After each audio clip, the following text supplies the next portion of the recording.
Welcome to the Underground. Turn me up, bitch! My Little Underground with Peter A.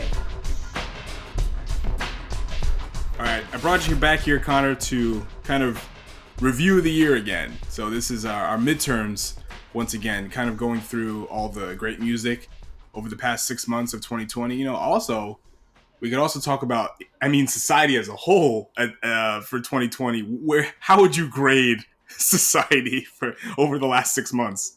Oh my God. Not well. Not very. Um, I don't know. I feel like that's something that we'll all be able to answer in 5 years. Like how it's so hard to, rate the year as you're in it and like as everything is happening. Like, when the pandemic hit, it was like, okay, this is, the biggest thing this year, and it's not. Um, so everything is changing every single day so fast. But if I had to grade it, I think, or rate it, I not well, but yeah, I don't even know how to answer that question. That's it. That's Yeah. it. That was Yeah. the answer. That's the Yeah. answer. I'll definitely accept that. It's just okay. Music, as we'll talk about, A+. A lot of great stuff came out this year so far, but society as a whole, uh, that's being generous. The only reason why it's because for me as an individual, I have a job. I have platforms, and I'm able to do my podcast. I'm able to kind of just, because society gets to like kind of exhale because we can just kind of find out what's important to us. But then police started killing more black people, and then we're like, fuck, there goes the relaxation. And now I'm on edge, but at least I don't have to commute to work every day. You know what I mean? Because commuting to work every day adds a level of stress that you just don't need. I'm glad that I'm able to just work from home and just podcast and yell and talk shit to the police from the comfort of my own home. You know what I'm saying? Yeah. Yeah. It's there was a meme of I'd have to look it up. I'd have to send it to you, but um yeah, it was Donald Glover in Community. It was a Community.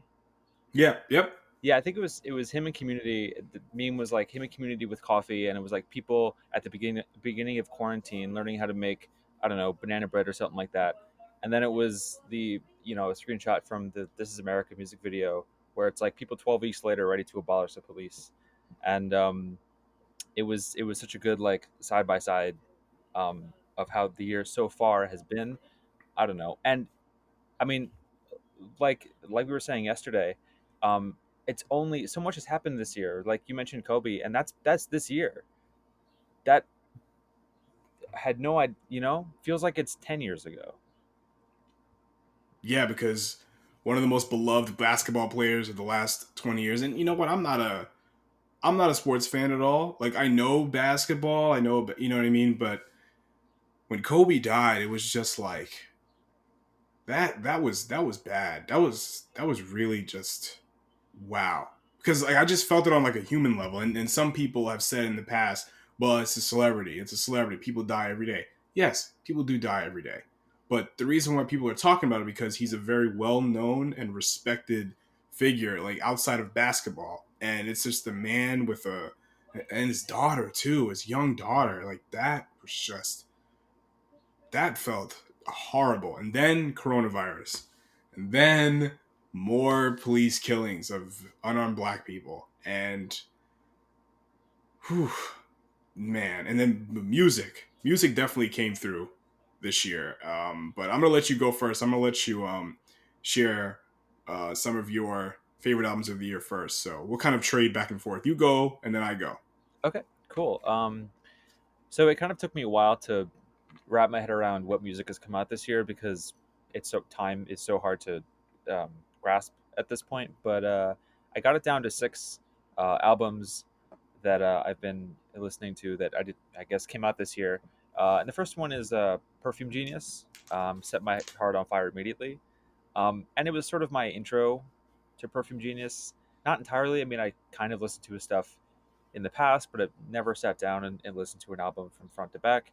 And I like this album so much. It came out, I think, a month ago. Yeah, like early May. I could be wrong. Um, and what I like about this album is there's so much space there. All the songs have a lot of room to breathe, and his voice comes through very clearly. It's kind of like the center piece of everything, and the lyrics stand out, and it's just it's really good. It's also gorgeous, and like at the same time, it's at the same time gorgeous and hard hitting. Like the orchestral pieces are like Whole Life are incredible. Then there's like an industrial song, Describe, and then there's like a danceable one, which I think is like the hit On the Floor, and it's kind of got everything. And I think there's a lot of replay value to it. Like I found myself returning to it On the Floor, Whole Life, and all that stuff repeatedly. So I didn't expect to like it. I didn't expect anything, but I didn't really know his stuff. But I'm super, super glad that I got into it. And I don't know if you heard that album, you know, but it's incredible. Yeah, I've heard a lot about it. I haven't listened to it yet. And you know what's funny? Like I get Ariel Pink and Perfume Genius confused. Yeah, I don't know why, no, I but can see that. yeah. I mean, I've been hearing a lot about the new Perfume Genius album. I guess I should give it a listen. I haven't really listened to much of his work, so yeah, I know the blogosphere really digs Perfume Genius, so I'll give it a listen. I don't want to judge. So now, the first album on my list is a band we actually saw for the first time together. It was me, you, and my brother, Smiley. Hmm. Um, Irreversible Entanglements. We saw them with Lightning Bolt in a movie theater, Yeah. and that was something else. And they put out a new album this year, Who Sent You, and the title track is just it's just right now because More Mother is the front woman here, and like her poetry is just it's just right now. It's like narrating police brutality through the black lens. And the title track on this album is I think it almost clocks in at 15 minutes, I believe. And one line on the track that really just stuck with me because I listened to it again recently, and it came out in March. I think right when Corona was just hitting us here in the U.S. She says, "Patrolling, trigger happy, stop and frisk. Who sent you?" And that's right now. You know what I mean? Because everyone's talking about defunding the police, which I wholeheartedly agree with. It's like you come in here and you frisk me and you shoot me. Like we didn't ask for you. We who called? Like, why are you here? Like, you're not helping us at all. All you're doing is just exterminating us. So powerful.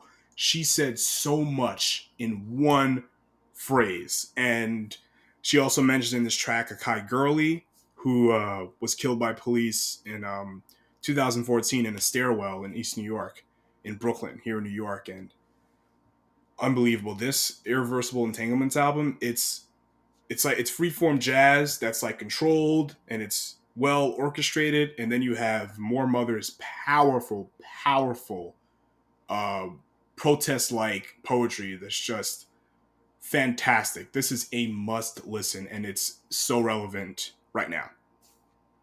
What's the name of the album? Who Sent You? Who sent? It's called Who Sent You. Yeah, I remember seeing them with you, and the energy of that performance was that stuck with me uh, so long after that show, more so than the lightning bolt part of that show, um, more than their set. I mean, the irreversible entanglement. I'd never heard anything like that before, um, or at least like in person, like live. Like that was just so. Yeah, it was so insane, and I didn't know they had a new album, so I definitely got to check that out. Yeah, and I wish I could see them live. I wish we had live shows, but hopefully when this is over, they will still they'll be touring and they'll be playing shows live, so I can go see them again. But yeah, wow. How long is the album? Do you know? It's like I think it's just under 40 minutes, and it's not a lot of tracks on it, and it's so powerful. And yeah, I totally agree with you. Like Lightning Bolt was incredible too, and they're a must see live as well. But Irreversible Entanglements, like it's a band I never heard of until that point, and I didn't blink once. Like everything More Mother was saying, I was like, "Whoa, that's right now. That's real. That's what happens. That's what's happening right now." And I didn't blink. I don't think my mouth was closed. I was just like, "What am I watching right now? What is this? And why haven't I? Why isn't anybody else talking about this?" It was unbelievable. It was almost like a similar feeling to like seeing A Place Very Strangers at Aviv, a show we always talk about every time we do something together because Yeah. it was just life changing. But that was like from a performance standpoint, like Irreversible Entanglements. It was like a musicianship performance standpoint, but like more of like what is being said and how it relates directly to me and other people of color. But speaking of live shows, you actually wrote an article recently about this subject. Mhm. Floor is yours. Discuss. Okay, so I recently wrote an article called "Nights at the Center of the Universe." It's on the Basement Couch, which is a friend of mine's Substack and his newsletter. And I'll link to it. I'll send you a link to it. But it's essentially about the existential crisis that independent venues are facing right now in the age of COVID-19, with uh, no ability for people to go out and see shows. Independent venues are feeling the pinch of uh, this pandemic the hardest, at least in the music business, because they have no one coming in and seeing shows. They don't have many have furloughed their staff or fired them. They have no um, financial support. Many of them. So there's a staggering statistic that came out that 90% of independent venues in the United States are likely to close by the end of the year, or within the next few months, without significant uh, federal financial assistance. So that is absolutely just the biggest threat to live music that has ever happened in the United States. I don't think 90% of the venues, I mean, the Troubadour in Los Angeles, that is barely squeaking by. They have enough for the end of the year, but that's it. They don't have anything else past that. Places like Market Hotel here in New York, that is also just getting by. Many independent venues, like that you and I both know, DIY venues, are probably not going to survive this. So I wrote this article about um, what the problem is, which is just that no one can go to these venues because social distancing is not compatible with going to a show. So shows won't happen for a long time. We know at least maybe until 2021, fall 2021, which is a very long way away. And so no one's going to shows, and shows can't happen. And there's no income for these venues, and their finances will dry up, and they might go out of business. And I go into detail about how the government programs, like the Payment Protection Program, really isn't suited to fit the needs of the live music industry.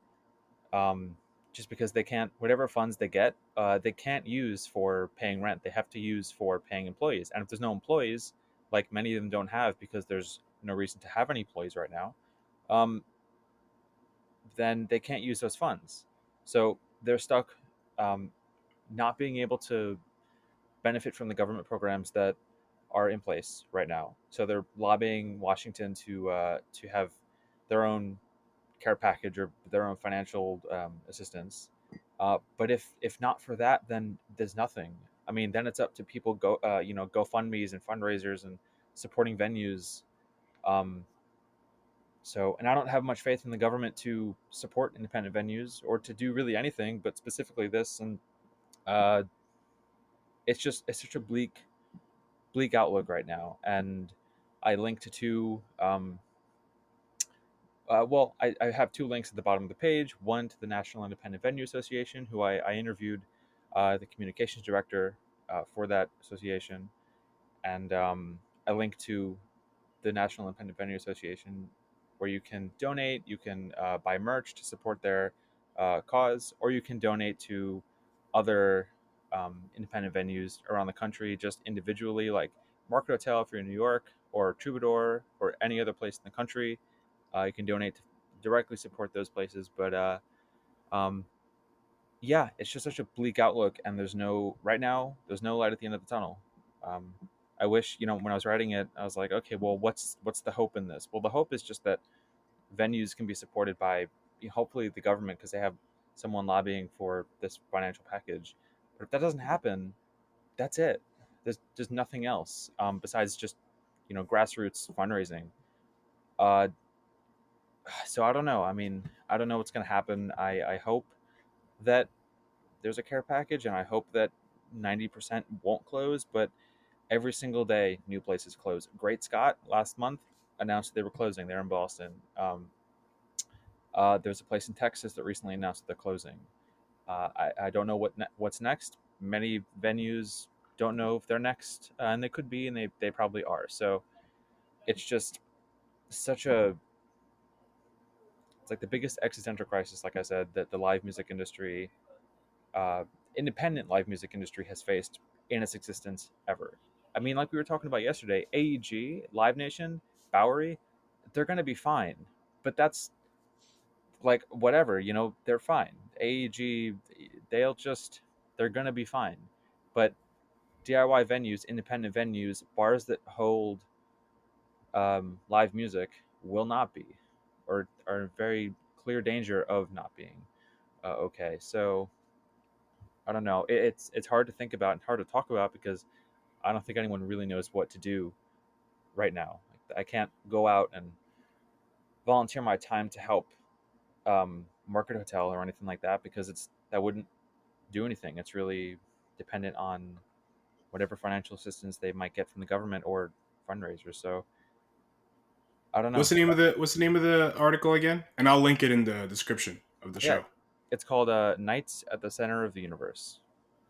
Okay, and there's a lot, to there's a lot to like kind of unpack from that and from your article because now in New York they're discussing of taking $1 billion from the NYPD's $6 billion budget, Mm-hmm. but where those funds are going to be allocated, we don't know yet. But it would be nice to see some of that go into the DIY community music space because these performance spaces do a lot for the community. They give people a platform, especially hopefully in the future more people of color, and they really bring people together. But I will say this on the list of things I want change in society, like concerts and live music is like very low on my list. But it's still important to talk about, and I think that yes, AEG Bowery, their monopoly, not monopoly, but their stronghold on live music, especially in New York, is going to always remain. But I think yes, DIY venues will struggle, but the DIY music community is gonna get stronger because think about it, people are always going to find ways to perform. There's going to be in every community that has like a strong that has a lot of musicians, they're gonna find ways to perform that's not in a traditional sense. Again, yesterday we were talking about hip hop music, and hip hop came out of lack of resources. So that's always going to be there. Music community is going to outlive the music business. Wouldn't you agree with that or no? No, absolutely. I mean, the music business is only really a recent thing in the past 100 years. There's like a business that popped up around it, but obviously, music goes well before the music business. Those communities are always going to be there, pop up and do their own thing and find their own ways of expressing themselves and forming those communities. But the business will change; it might come and go. So that's what gives me hope that it'll happen regardless. People will make music and play and perform out in whatever places those are, regardless of AEG. And also, AEG can just like they can go away, in general. Before regardless of this whole thing, even before this, it's like, yeah, okay, you don't need AEG. Uh, anyway, Live Nation, all that stuff too. That could be an entirely different podcast, but you can do away with those guys. So yeah. And think about it, like the show that we would rave about a lot, when we're talking about Irreversible Entanglements and seeing A Place for Strangers. Where do we see these shows? We saw Irreversible at a movie theater in Times Square. We saw A Place for Strangers in a repurposed warehouse in Greenpoint. You know what I'm saying? Like, those are some of the best shows I've ever been to. Yeah, I saw the Black Keys at Barclays Center, and that's all good and well, and that's awesome. I went to WrestleMania at MetLife Stadium, but the smaller spaces and the DIY entertainment and stuff like that is the important stuff. Like, that's where all the magic happens, as they say. So let's keep it on with this our midterm grading here. So what's the next album on your list? So the next album on my list, speaking of, before we were talking about the length of the Irreversible Entanglements album, and you said it was under 40 minutes, under an hour. The album that I have listed next is an hour and 15 minutes. It's very long, I think, for an album. Yeah, that feels pretty long for any album, I guess. The band is Slift.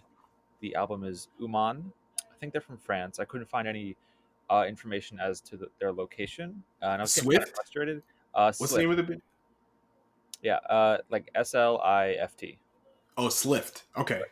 So I found them through KEXP. They did a performance in a church. I believe it's a church in France, and I believe they're French. Their stuff on their website is in French, so I'm pretty sure they're from France.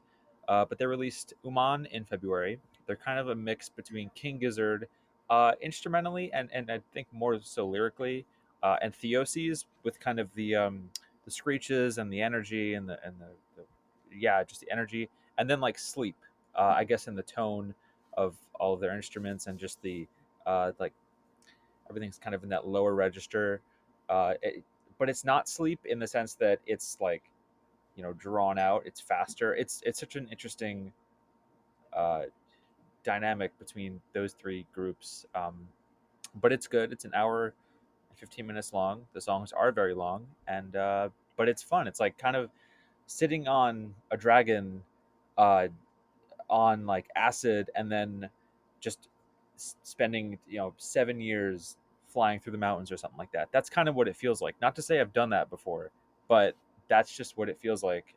It's kind of like it's a trip. It's a trip, and it's fun. So it's also like desert rock, I guess. Like, if you want to compare it to, I guess, Queens of the Stone Age, or like desert rock in a way, like kind of like that in a way, but not. If you listen to Slift, you'll see what I mean. But yeah, it's fun. It's Uman by Slift. Cool. I never heard of them. I'll give them a listen. So the next album on my list is Run the Jewels 4. Run the Jewels. And LP, if you follow him on Twitter, he's been teasing this album for like 2-3 years now. And let me tell you, it's the perfect album for right now. And you might listen to this album and think, wow, Killer Mike and LP must have did this album recently. But no, they actually did this. Some of the songs here were done a year ago or maybe 2 years ago, because he's talking about everything that's happening right now. And Run the Jewels have been talking about police brutality for 7 years now. They've been together almost a decade. And even before Run the Jewels, if you listen to Killer Mike's rap album, which is the first album that he did with LP, where LP did everything, all the production, back in 2012, he's talking about the same things. And even if you go all the way back to LP's first solo album, Fantastic Damage, the same things.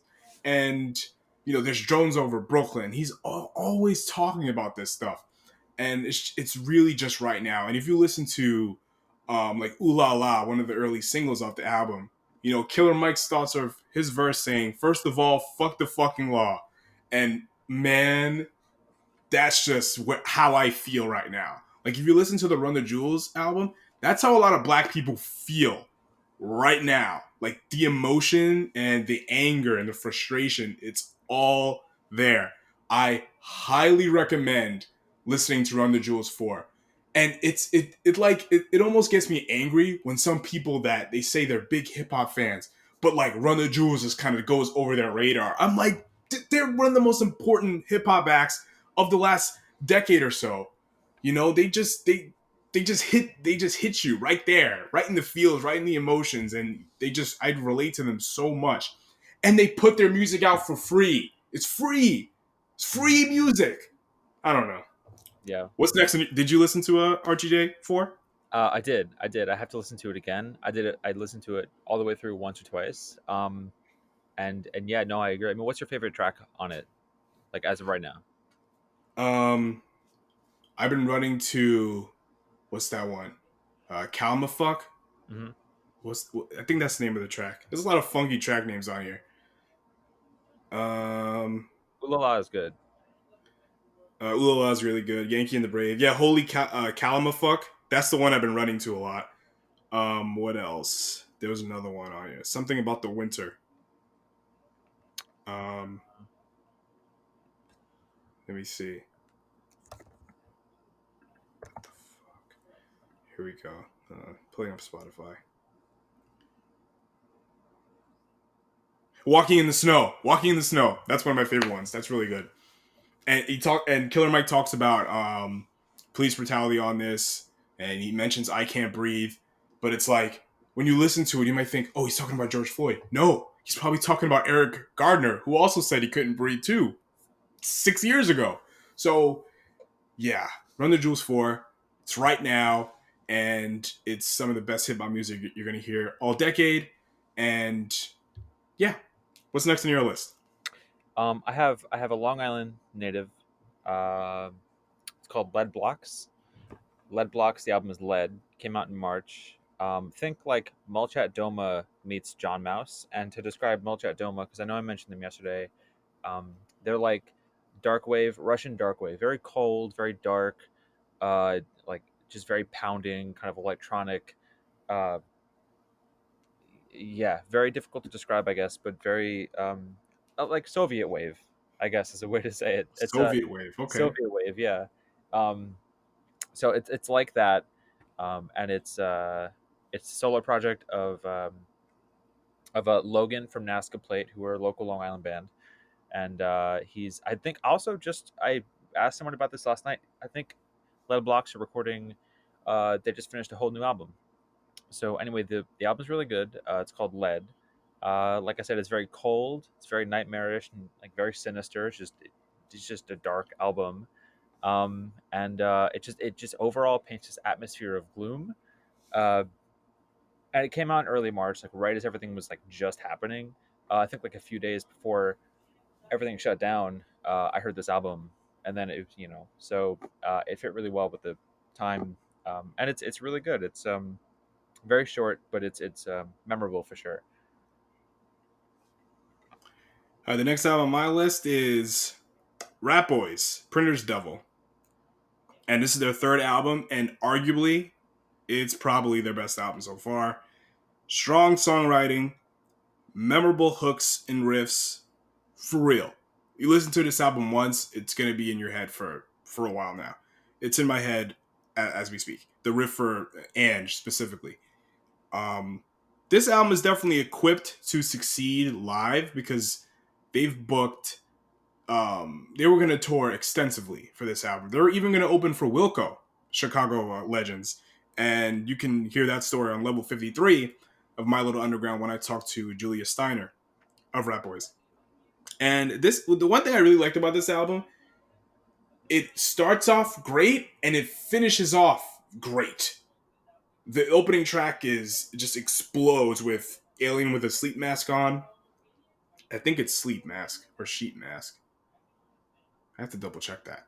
But anyway, the closer is the title track, Printer's Devil, and really mellow, and it's a great closer, and it's very repetitive and pulsating, and it's a sleeper, not a sleeper, but it's a song that will probably put you to sleep, but in the best way, like almost like listening to My Bloody Valentine. Not saying this is a shoegaze song whatsoever, but it's a song that's kind of meditative. That's a better term for it. Hmm. I hadn't heard the album, so I definitely gotta check that out. Um, let me see. I had And then we talked about Dope Body a little bit. And Dope Body are this band.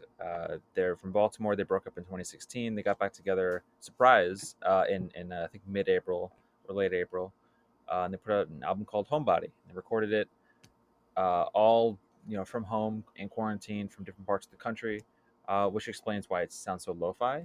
And I think it's one of the best albums of the year for me so far because I loved that band when they were still going, their original run, and to kind of get a surprise album was just super amazing. It was like a treat, and it's also really good. It's very very lo-fi, very aggressive, has like a really sharp edge to it, um, and the songwriting is just as good as their previous albums, like Natural History or Lifer or Kunk. So they're all they kind of have the same energy as they did 4 years ago, 5 years ago, 10 years ago, and they've still got it. And I don't know if they'll tour when this is all over. I don't know if they'll still be around or if they're recording anything else. But it definitely was a standout track album for me. Songs like Redux was the last album on the track, last track on the album was great, and Johnny Bag of Smoke kicks it off, and it starts off it starts off with high energy and it kind of ends the same way. So I love when albums just maintain the same energy throughout. uh, so I look for that consistency, and that's what I heard with this album. I wish I could see him, but this will do. The energy that's consistent on this Dope Body album is it's strange. Yeah. It is strange, but in a good way, because a lot of people say, everything sounds the same. Not Dope Body. Nope. Nope. It's a very unique ride, especially the new album. And it was Alien with a Sleep Mask On, the Rat Boy song. I double checked. Moving on to Princess Nokia. She put out 2 albums, actually. Everything is Beautiful and Everything Sucks. But my favorite of the 2 and the better album of the 2, in my opinion, is Everything is Beautiful. And the one thing that I will say about the 2 albums is that Nokia is showing off like her different personalities. Like Everything Sucks is more ominous and, evil and down and just dark. But Everything is Beautiful is very shiny and bright and vibrant. And even the songwriting overall is much better on this. The production is way better, way interesting. It's much more replayable listen. And yeah, especially songs like Green Eggs and Ham. This is an amazing early morning song. It's like an auditory glass of OJ. It's the vitamin D, because we're kicking off summer here. It's the vitamin D that everyone needs right now. It is block party music, and it's just a song to eat breakfast to. Green Eggs and Ham, and it has a lot of this childhood nostalgia. She quotes Dr. Seuss, Green Eggs and Ham, Sam I Am. Good stuff. And Sugar Honey Iced Tea, very vibrant, energetic, has a gospel choir, and she speaks out against domestic abusers.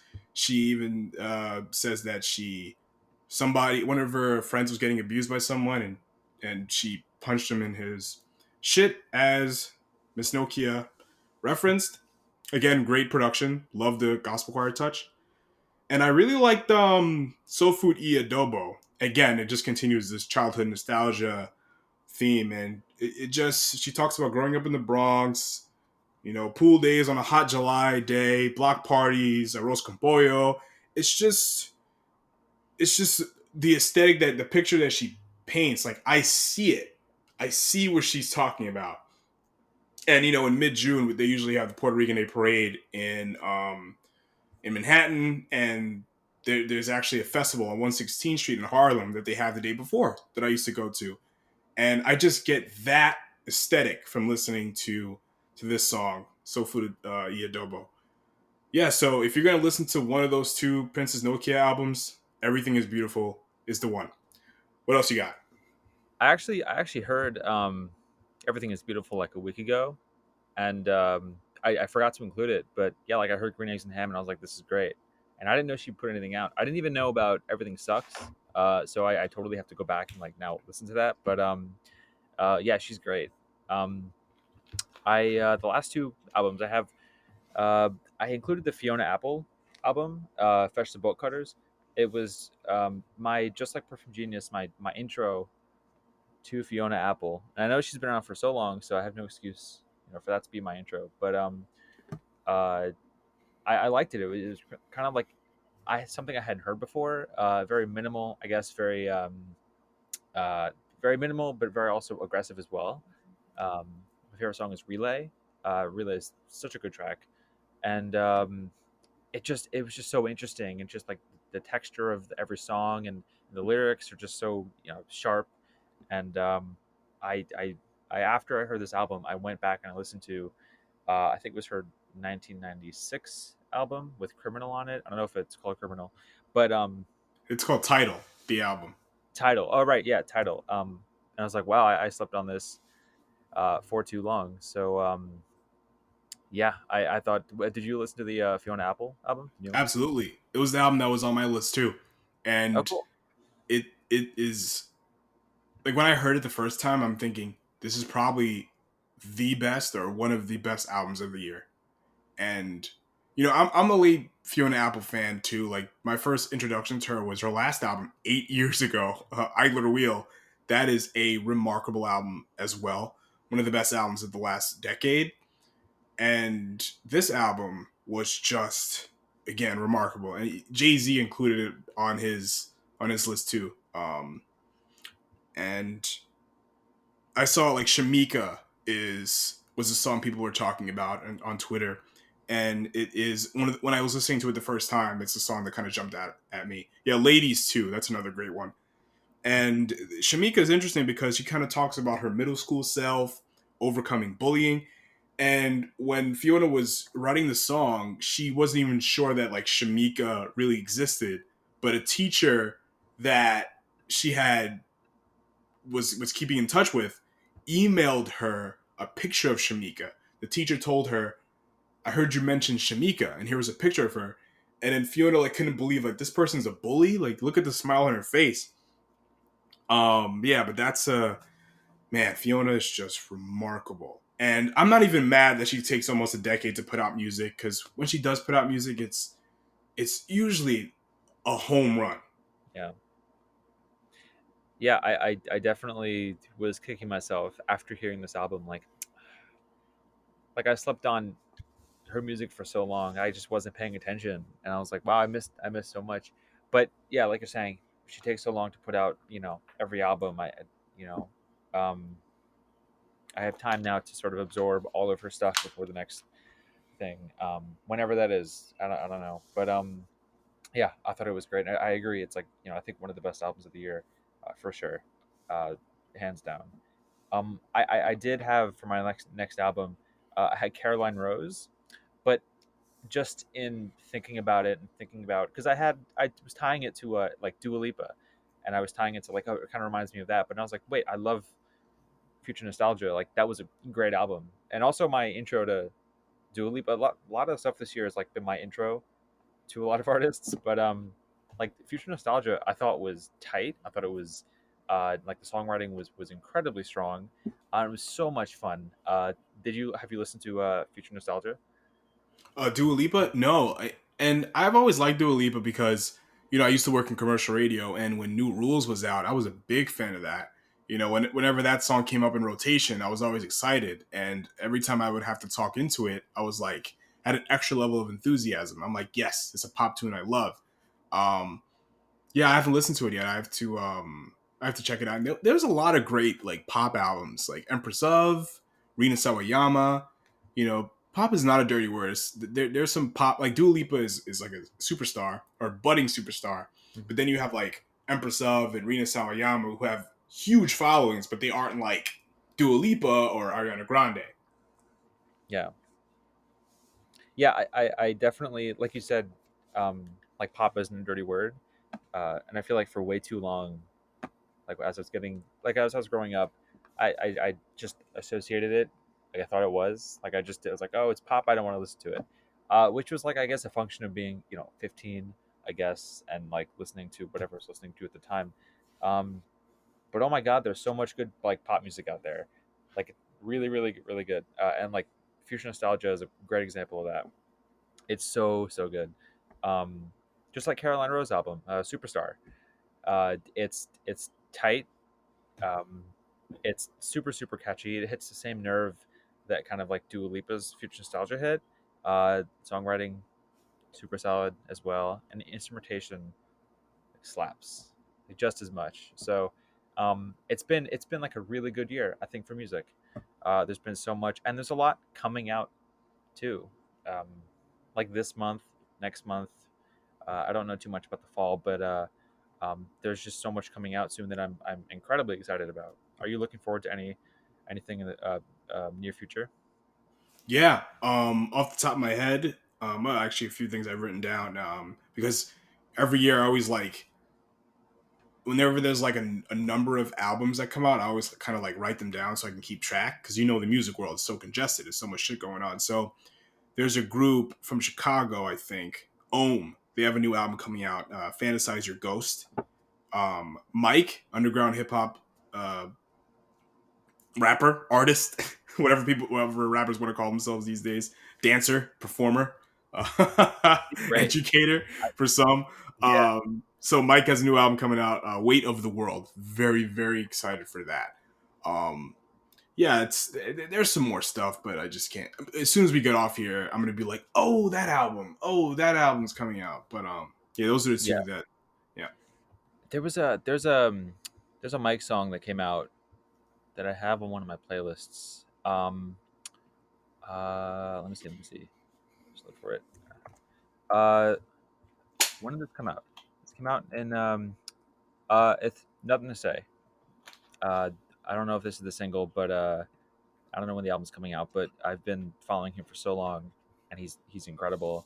Um, I'm also looking forward to Phoebe Bridgers coming out with an album. I think within the next few weeks for sure, and she's great. I just sort of this year got into her Stranger in the Alps album that came out 3 years ago. Um, and it's just so good. It's very somber, very mellow, but the lyrics are just crushing, and but at times really funny, But yeah, her new album coming out soon. I think it's called Punisher. Uh, Definitely coming out, I think, within the next 2 weeks. So I'm looking forward to that. Um, but yeah, I don't have too much. Yeah, like you said, I'm gonna definitely think about like after this, like I'll think about so many albums that are coming out that I'm looking forward to. Well, like as soon as I hit Yeah, stop record, you're gonna be like that that album, one, this album. Yeah, But a lot of albums that are on my list for like my top 15 of the year so far. A lot of them are surprises. Like Freddie Gibbs, he put out an album with Alchemist Alfredo that came out of nowhere. Um, let's see, West Side Gun, he put out an album that was kind of out of nowhere. It didn't really have like a it's coming out this date. It just kind of just Pray for Paris. It just and he had COVID. West Side Gun had COVID and he had it bad. Like he had it really really bad. And I'm so grateful that he's still here with us. So because he's Griselda and all those guys are just incredible to hip hop. And just as a side note, Fred the Godson, he died from COVID. Rest in peace. King Shooter, he also passed from COVID. So yeah, I mean, I guess the last album on my list is an album that would make anybody feel really, really, really good. It is a feel good album for a feel good album, and I don't understand a word of it. It's in Spanish. It's Lido Pimienta, Miss Colombia. It sounds like a festival or a celebration of some kind in Colombia. And if the Puerto Rican Day Parade was still happening, even though Lido is Colombian, it still would fit because of how jubilant the album is and how festive it is. And there's a lot of like roaring bass and woodwind instruments they're almost like voices. You know what I mean? It's like there's another singer there. That's how powerful the instrumentation is here. And to me, it's designed to make us hear what a rainbow might sound like. That's how colorful this album is. And the calypso drums on Tequeria is so vibrant and lifelike. It's unbelievable. The horns are kind of like dancing around. It's phenomenal. And oh my god, one of my favorite tracks in this album, Coming Through. This song is so powerful. It will bring a tear to your eyes. I'm not exaggerating. It is that beautiful, just from like a sonic standpoint. It definitely evokes that much emotion. It's percussionless, no drums. It's so soothing.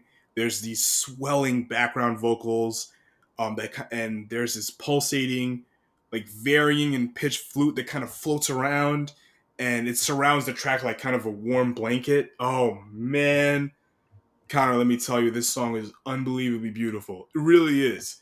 Like, I don't want to oversell it, but it's just that gorgeous. This is one of the best albums of the year so far. Lido Pimienta, Miss Columbia, highly recommend. You've been posting about that too. Like I have. like you've been posting about it. I'm like, I always like I take a mental note. I'm like, gosh, I gotta listen to that one, and I haven't gotten around to it. But like, you just painted the most gorgeous picture of like just look. I have it up on Spotify now. I'm like, I want to listen to. I'm like looking at all the songs. I'm like, okay, I like Coming Through, like Tequiera. Like I want to listen to all of these now, and it just the album art looks exactly like how you describe it sonically. That's Like, exactly how it sounds like. yeah. How the album looks like. That's how it sounds. Where's she from? Like New York? She based in New York? Columbia. Oh, she's in Columbia. She's Colombian, yeah. I Okay. don't know if she lives in the States, but I know, yeah. Yeah, this looks really good. I hope, you know what, this may have already happened, but I hope she goes on tour with like Campo Chimbita or something like that, because that would just be a show. That would be quite the show. Yeah, yeah, man. So much. There's so many albums that you're telling me about now, and that artists that I just like I love now that like, I can't see. No one can see because of all this and like uh yeah, it's just it's so like I want to go see. Yeah. Anyway, just like live music.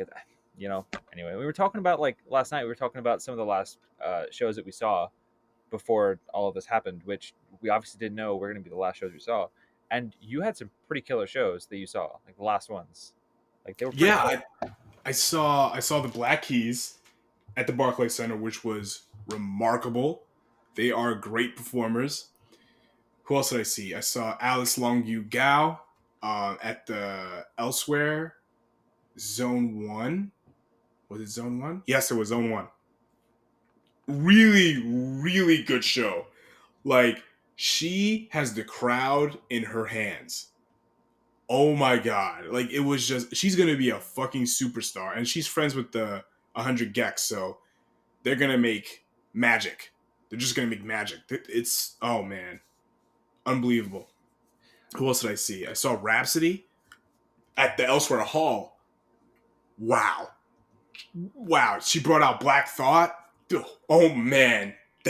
That was a sight for sore eyes. That was, oh man, I'm at a loss for words. That's how great these shows were. What was some of your last shows? Well, the last show I saw was of Montreal and Elsewhere. I think it was the Hall. It was a big one. Um, that was honestly no, before that it was before that before of Montreal it was Varsity at the Market Hotel in December. So I went from, I had a bit of a gap. I had Varsity in Market Hotel and then like late December, and then I had of Montreal um, in early March, and then that was the last one. But I had other shows that I wanted to go to that I totally expected, obviously as everyone did, to go to. Like there was a King Gizzard show happening. There was a Place for Strangers playing with Public Practice at Bowery Ballroom, I think. Um, and I was so excited. I was going to cover that for the press, the magazine. I was going to cover that. I was going to be like, I would love to go interview Oliver for this and Public Practice because I love Public Practice.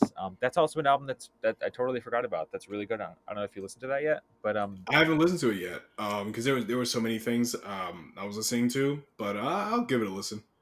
it's fun. It's fun. Live, there are some bands that are really really good live that are best live. We were talking about that last night. Like there are some bands that are good on the album but better live, and I think they're one of them. And that's not like a slight. I think it's just if you're a really good performer, that's really difficult to do. So they're so much fun live. Same with the Place Very Strangers. But I totally thought I was going to go see those shows, but no, my last shows were Varsity and of Montreal. But of Montreal was a really fun show. I didn't even know their music before that. I had no idea. I knew the name, but I didn't know the music. And I had a really great time. The theatrics of the show were just totally over the top. They covered Nirvana at the end. They had, yeah, it was just such a crazy show. And uh, yeah, and Elsewhere. That was my first time at Elsewhere too. So that was, it's a gorgeous space, and it was a fun show. So I'm not really mad that that was the last show I saw, but yeah, there were so many others that I would have, everyone, would have liked to see coming up. I mean, you were talking about some shows that were happening like around now that are canceled, but um, that you had tickets to or you were going to go see. Um, right. I didn't have tickets. I was thinking about going to see the Black Keys again at Jones Beach Theater, and they were going to play with Gary Clark Jr. and Yola, two artists that I love, and that's really cool that the Black Keys are taking on two black acts with him on the road, which is incredible.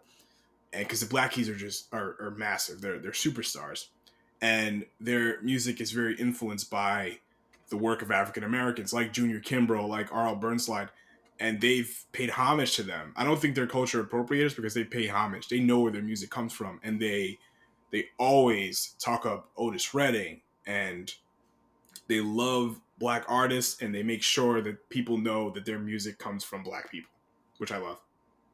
Yeah. There are plenty of artists that don't do that. Yes. For many years haven't done that.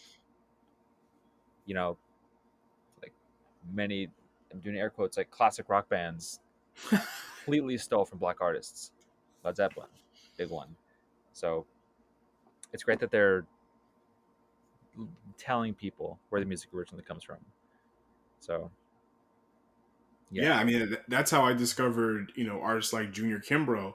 I'm listening to the Black Keys. I'm like, oh, this song is a cover from this person, and then they did a whole cover album of Junior Kimbrough, and the last track on the EP was a message from Junior Kimbrough's widow, and it was so cool to see that, and I love that. So when music comes back, music is always here, but like when live shows come back, we'll hopefully that show still takes place with the same opening acts. Oh, the one thing I wanted to ask you was, what do you think of all these like Instagram live quote unquote concerts that have been going on recently?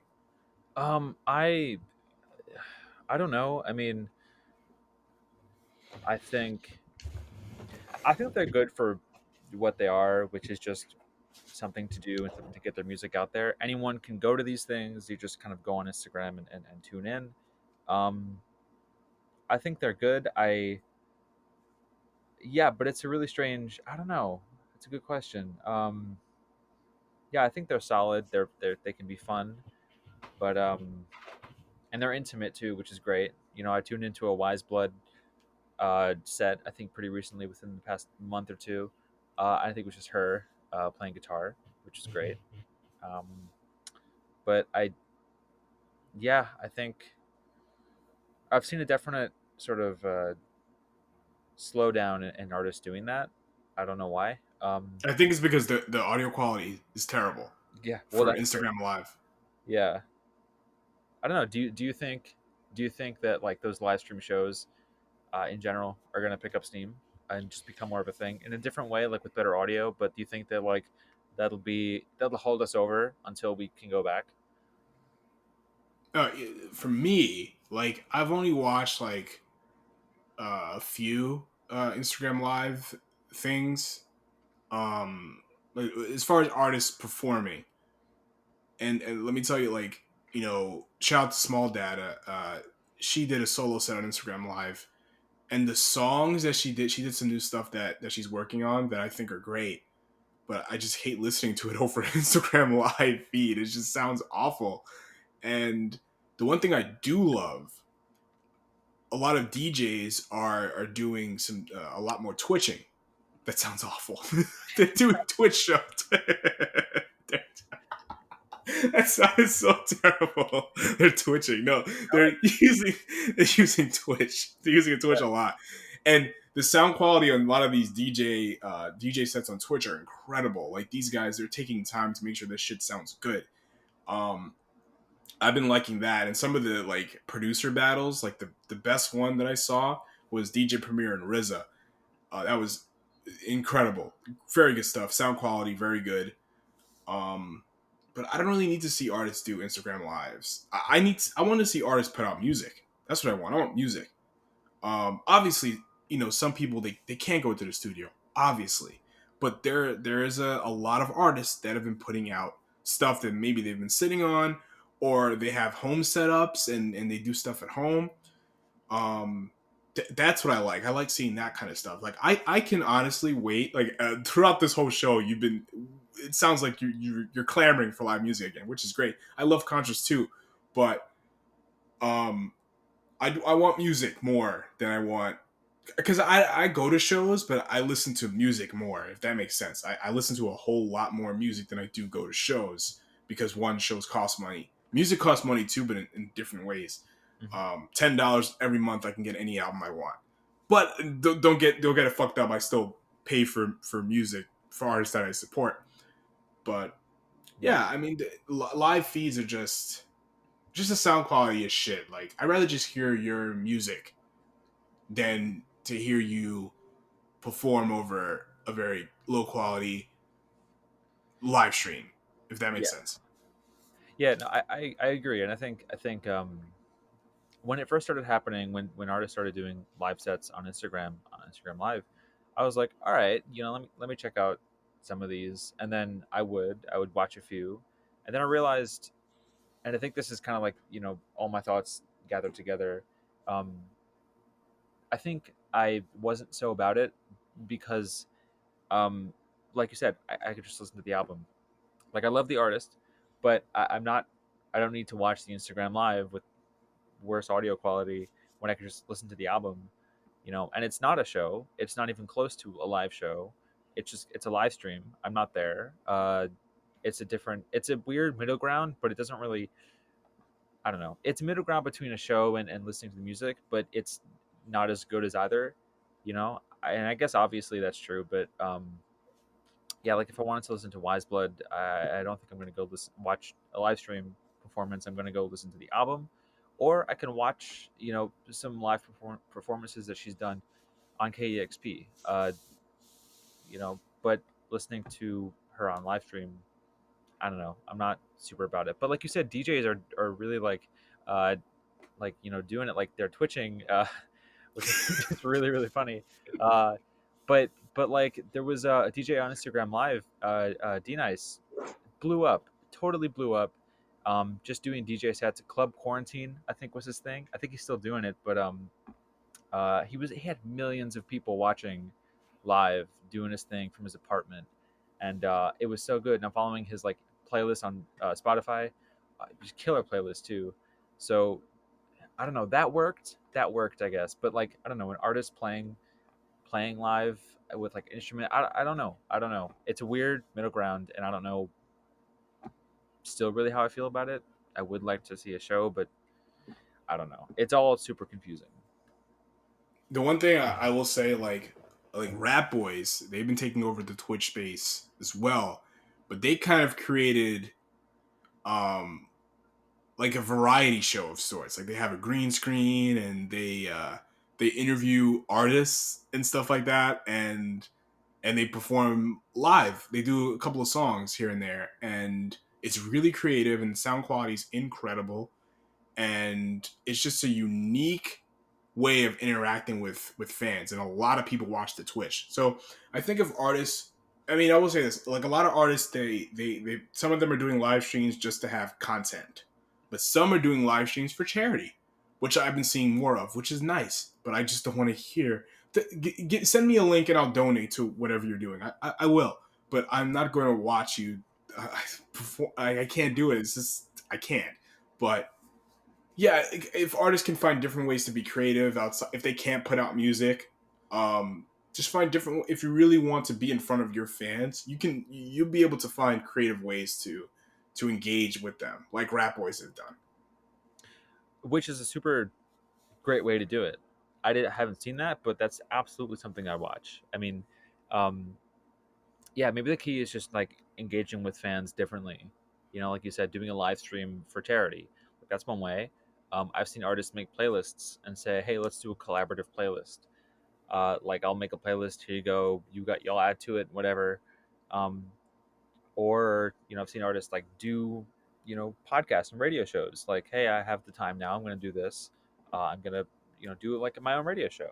So I've seen that, and those are super fun ways and different ways to engage with their fans instead of just like the audio quality of Instagram Live isn't incredible, and I don't think anyone thinks that it is, but it's also really just weird to be sitting like here in my house, go on Instagram Live, hold my phone up and watch a show. I just feel weird doing that. Like I'm not going to do that. So I don't know. It's just I don't know. And some people don't care. Like they'll watch the low quality live show or whatever. But I know for me personally, like, so me and my brother, we have a podcast, a wrestling podcast called the Wrestling Caucus, and we did a Facebook Live once, and people watched it, and I really enjoyed doing it. But on my old laptop, the webcam quality was so bad. I watched it back. I'm like, okay, I'm not doing another live stream until I get the quality to the way that I like it. You know, Yeah.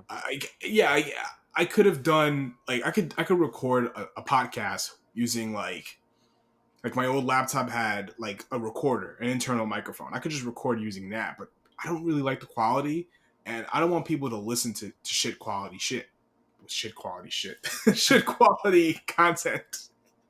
So yeah. So I totally get that. I mean, uh, yeah, the audio quality is a big, factor in like wanting to pay attention to it because, um, it's incredibly important. I mean, like if you're used to listening to a song that sounds, album quality, and then you listen to the Instagram version, oh my God, that's not the same thing at all. Sounds like, yeah, I can't even describe it. So I'm totally with you on that. So maybe Instagram will get better at this. I don't know. I mean, they're not built for that sort of thing. Uh, like, of course, the audio quality is not going to be amazing, but maybe other apps will pop up and people will get on that. I don't know. I mean, yeah, Twitch is Twitch, really good with that kind of thing. yeah. Um, there's also, speaking of live music, there's drive-in concerts that are supposed to be happening, um, which is funny, but I don't know if I'd go to one. Yeah, I'm not with Like, that. I'll like, go to a drive-in movie. I don't even know if yeah, I'd go to a drive-in movie. Like maybe I will. I don't know, but yeah, yeah, that sounds good. But a drive-in concert? no, Nah, yeah. man. I mean, like, how do you clap? Do you honk? Yeah. Like, no, I don't want. I don't like hearing car horns anyway. But so there's no way that like 700 cars honking at the same time is not going to give me anxiety. Absolutely not. Like, that's no, not doing that.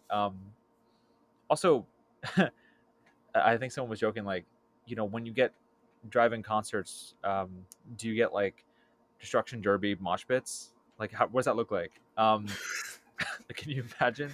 Just some car drives into all the other cars and just like a mosh pit, like, I don't know, for Slayer or something like that. I don't know. But yeah, no, I don't think I'm about driving concerts at all. Yeah. And then they have, there's some technologies that are coming out. They're developing them to basically so you can go to concerts again. Like, I don't know if you saw that Consequence of Sound article that was like, there's technology that they're developing to put on your head, like put over the torso of your body, so that you can go to concerts safely. Like, it's basically like an astronaut helmet, that you wear and you go to these. It's like 2001: A Space Odyssey, and you wear that and Come you go on to now. shows. Yeah, I'll send Oh you a link no. to it. And I was like, okay, well, several things. What happens when we don't need to do that anymore? What do you use this for? Uh, How do you? I, okay, that's useless. But also, I like everyone else. I want to go back to live shows, but not that badly. I'm fine without going to a show that I need to, dress up as an astronaut for. I'm fine. So yeah, it was just really funny. Like it looked ridiculous. Yo, listen, stay home for a while. Yeah. Run in your local neighborhood. Or play some video games, read some books. For real, like I bought another Xbox just for my bedroom, because I wanted to keep separate from at the time when everything was going nuts. Yeah. I wanted to kind of separate myself from the people in my house, from my family. So I bought one just for my room. Look, I know a lot of people like probably just don't play. I don't get video games, but I'm telling you, it's something to do inside, so you don't have to pressure yourself to be around people. Because a lot of people, especially on Long Island, they're so quick to go to the beach. It's like even if you I understand being outside is it's not as dangerous as being in a small enclosed space indoors, but still, man, I want to do everything I can to slow this thing down. And if that means playing video games inside, which I already do, so be it. Like look at Offset. Offset is doing live streams playing Call of Duty with his friends and Quavo too. So they're we like Americans, we think that when we're put at the slightest inconvenience, we go crazy. And some people on Long Island, I love Long Island, but there's some people here that are idiots. Hmm. In Comac, they were protesting with no mask on, gathering together, saying, "Well, open everything up again. We're sick of being inside." I'm like, "Are you fucking stupid? Are Yeah. you stupid?" I don't know. I saw that. I saw that too. And Comac's like a town or two over from me. So when I saw that, I was like, yeah, same exact thought. Are you fucking holy shit? How can you be Yeah, that thick, like in the head? Um, I just don't understand. I mean, how can you go out and protest? I want to get a haircut. What? Cut it. Cut it yourself. I haven't cut my hair in I don't know. I've never cut my hair, but like myself, but I'm like, damn, I might have to. And that's fine. If it looks like shit, okay, who's going to see? I'm home. You know? What am I going to Yeah, I'm not clamoring to yeah, like you said, if it prevents the spread, great. I'm not going to go to a show because A, they don't exist right now. Also, B, I wouldn't want to because that's awful for this virus. You'll get it. Going to a public place like a movie theater or a mall or any other like a beach, people can live without that stuff and wear a mask. I mean, I saw so many people in Huntington not wearing masks like 2 days ago. They were outside. No one was wearing a mask. They were sitting down, having food. I'm like, oh my God, this is going to get so bad in the fall because no one is wearing a mask. And I don't understand why people can't just wear masks. It's not hard to do.